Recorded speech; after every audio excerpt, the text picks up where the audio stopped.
Hello and welcome to the August 2024 Current Conversations podcast. I'm Quentin Shepard, Director of Community Engagement and Public Information, and I'm joined once again, I think for a third appearance on the podcast with Dr. Anthony Vladu, our school superintendent, and it's timely as we head into the school year, which is only a short few weeks away. It's hard to believe, but thank you for joining us today, Dr. Vladu.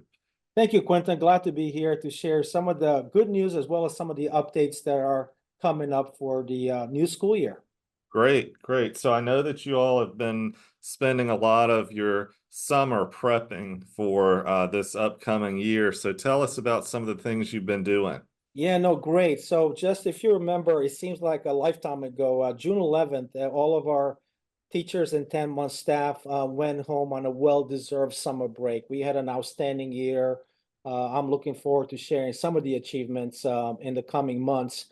But what happens in the school division, and this is my 24th year in education and my ninth year as a division administrator, is that during the summer months is when all of the planning or most of the planning happens to ensure that we have a successful school year. And I'll start with this.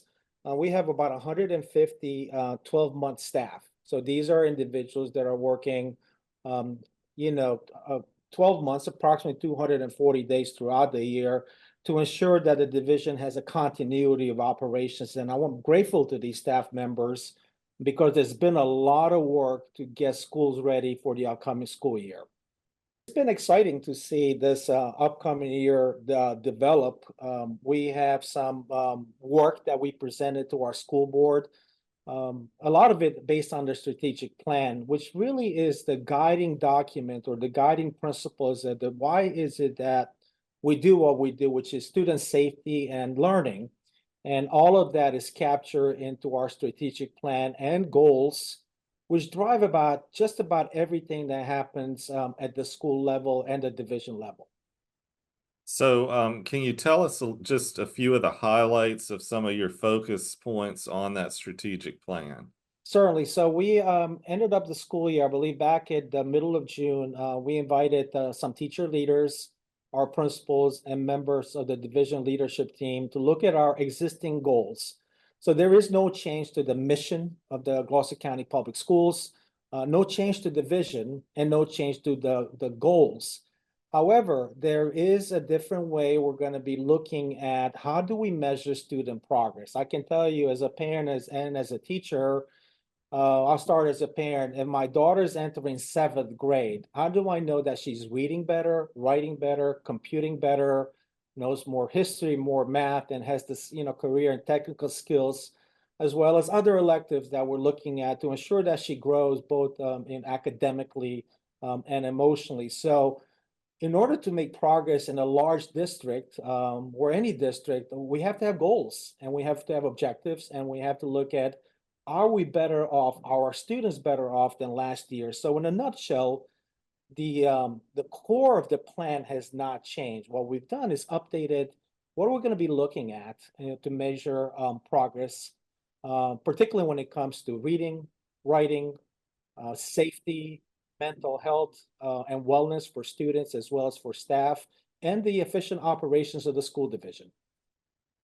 So, and I know one of the big underlying themes for you all is kind of a wellness initiative for your students and staff. So talk to us a little bit about that. Certainly. So last year we implemented Care Solace. So if you think about when our students are out of school, they're some of their needs, emotional needs as well as social development and academic development, we took a step back. Not just we in Gloucester, but across the nations, and we're having those discussions. So one way to support our students has been through Care Solace. Care Solace is a program that puts our family in touch with a counselor locally here. So that utilization is going on, has increased simply because of the needs of our students. One other item as far as student wellness, we know that in order for students to be able to learn, we need them to feel safe. We need them to feel safe in their building, safe in their classroom, both their physical safety, but as well as their emotional safety, that they could ask the questions if it's on their mind. And so the way we're looking at the strategic plan is from the student perspective.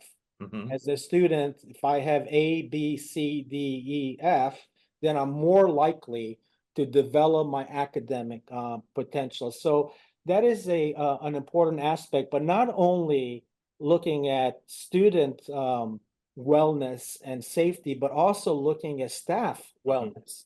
So we've been working hard in tabulating the working condition results. Hmm. We're very grateful for the administration of the Power 10 survey, which gauges where our staff and all employees are in terms of how they feel about coming to work, how they feel about you know, the level of support they received in each building. So we actually look forward to sharing those results with all of our schools and then have teachers respond and staff respond to them. What do we need to do better in order for us to feel as one team on the same page in helping our students grow and develop? I know one of the things that's first and foremost on a lot of parents' minds is the recent executive order from the governor regarding cell phones being prohibited in school buildings. So how are you all going to address that? Well, again, I'm going to put my parent hat on, my principal hat on, my superintendent hat on, and citizen of Gloucester hat on. It is a complicated issue. I can tell you when raising our two girls, one of the things about the cell phones, and they did have cell phones, that it had to be managed. And so recently, if we're looking at studies and we're really honest with ourselves, we're looking at teenagers spending on average, these are teens, Mhm. an average of 8 hours per day on their cell phones. So Wow. the governor's executive order looks at a little bit over 4.5 hours of time on social media per day. Okay. So there are numerous studies that show that this is not the best way to address student mental health Hmm. and wellness, and also that it's having an impact on teaching and learning.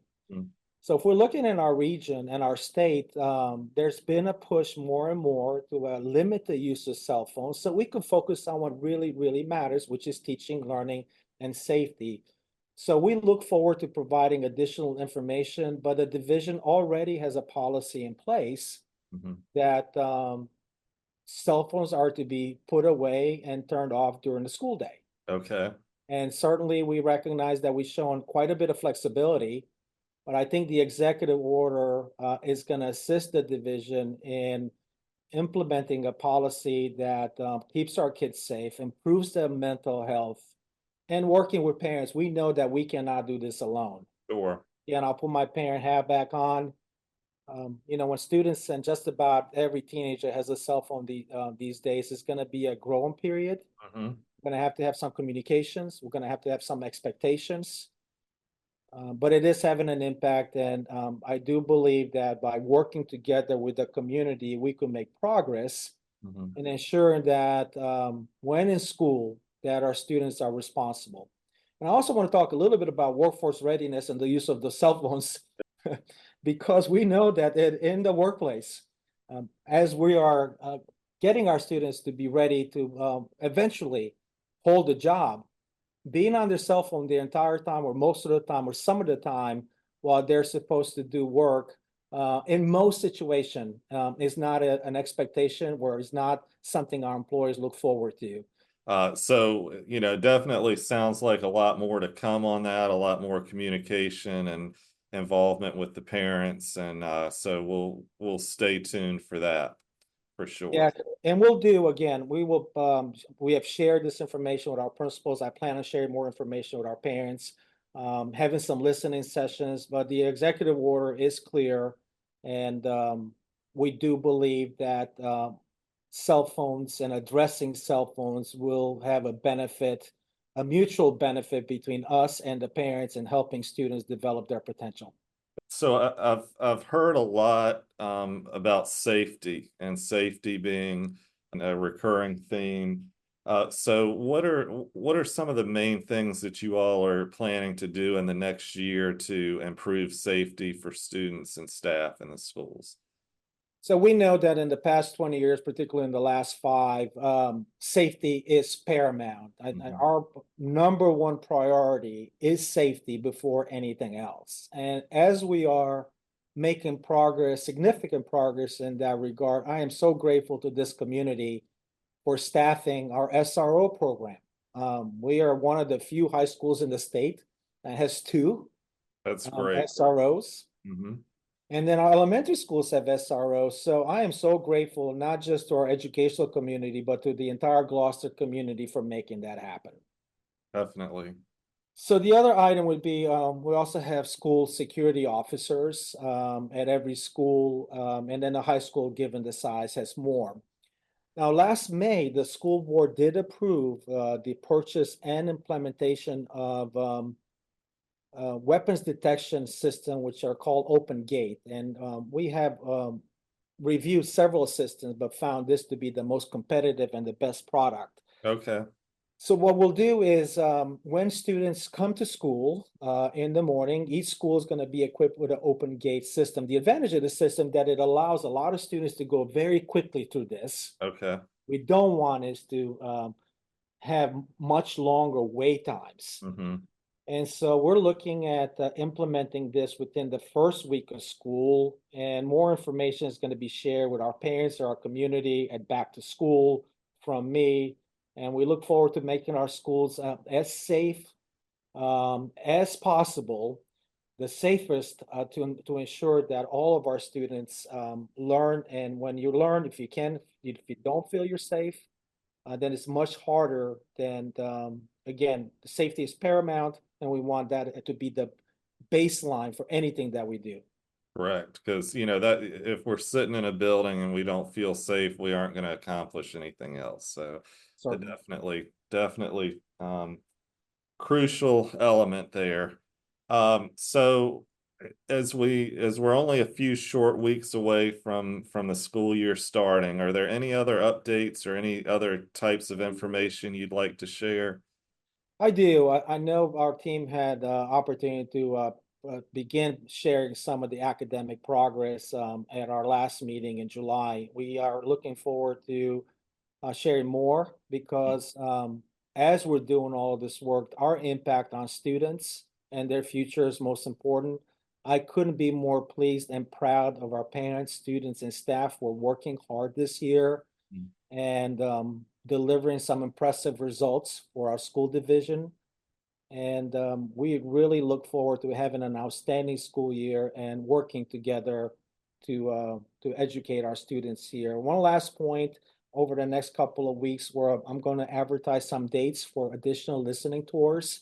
Great. We want to get feedback from our community on the strategic plan or any other questions they might have about education in Gloucester County Public Schools.